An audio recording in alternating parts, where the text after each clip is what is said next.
ഈ ലോക്കൽ ബോഡിയിലേക്ക് തന്നെ നടന്ന ഉപതെരഞ്ഞെടുപ്പ്. അതെ, 20 വാർഡുകൾ 30 വാർഡുകൾ നടത്തിയ എല്ലാ ഉപതെരഞ്ഞെടുപ്പുകളിലും ഞങ്ങൾക്കായിരുന്നു മേധാവിത്വം. എല്ലാ ഉപതെരഞ്ഞെടുപ്പുകളും ലോക്കൽ ബോഡികളിലേക്ക്.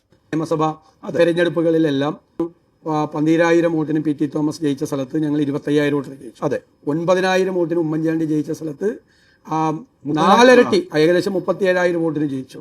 3,000-4,000 വോട്ടിന് ഷാഫി പറമ്പിൽ ജയിച്ച പാലക്കാട് ഞങ്ങൾ 18,000 വോട്ടിലധികം ജയിച്ചു. 40,000 വോട്ടിന് CPM ജയിച്ച സ്ഥലത്ത് അവരുടെ ഭൂരിപക്ഷം 12,000 കുറഞ്ഞു.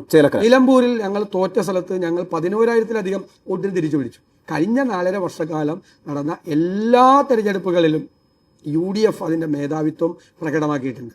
ഞങ്ങളൊരു മുന്നണിയായി ഭംഗിയായിട്ട് പ്രവർത്തിച്ചിട്ടുണ്ട്. ആ തെരഞ്ഞെടുപ്പുകളിൽ അതിൻ്റെ റിസൾട്ട് ഉണ്ടായിട്ടുണ്ട്. ഇപ്പോൾ മുഖ്യമന്ത്രിയും 20 മന്ത്രിമാരും വന്ന് ക്യാമ്പ് ചെയ്ത ഒരു ഉപതെരഞ്ഞെടുപ്പിൽ പോലും ഞങ്ങളുടെ ഭൂരിപക്ഷം ഇരട്ടിയാക്കി ഞങ്ങൾ വർദ്ധിപ്പിച്ചു. ഇന്ത്യയിൽ ഒരു സംസ്ഥാനത്തും ആ പാറ്റേൺ ഉപതെരഞ്ഞെടുപ്പുകളിൽ കാണില്ല. കാരണം പ്രതിപക്ഷം ദുർബലമാവും എപ്പോഴും ഉപതെരഞ്ഞെടുപ്പുകൾ. കേരളത്തിൽ മറിച്ചൊരു കാഴ്ചയാണ് കഴിഞ്ഞ ഈ 4.5 വർഷക്കാലം കണ്ടത്.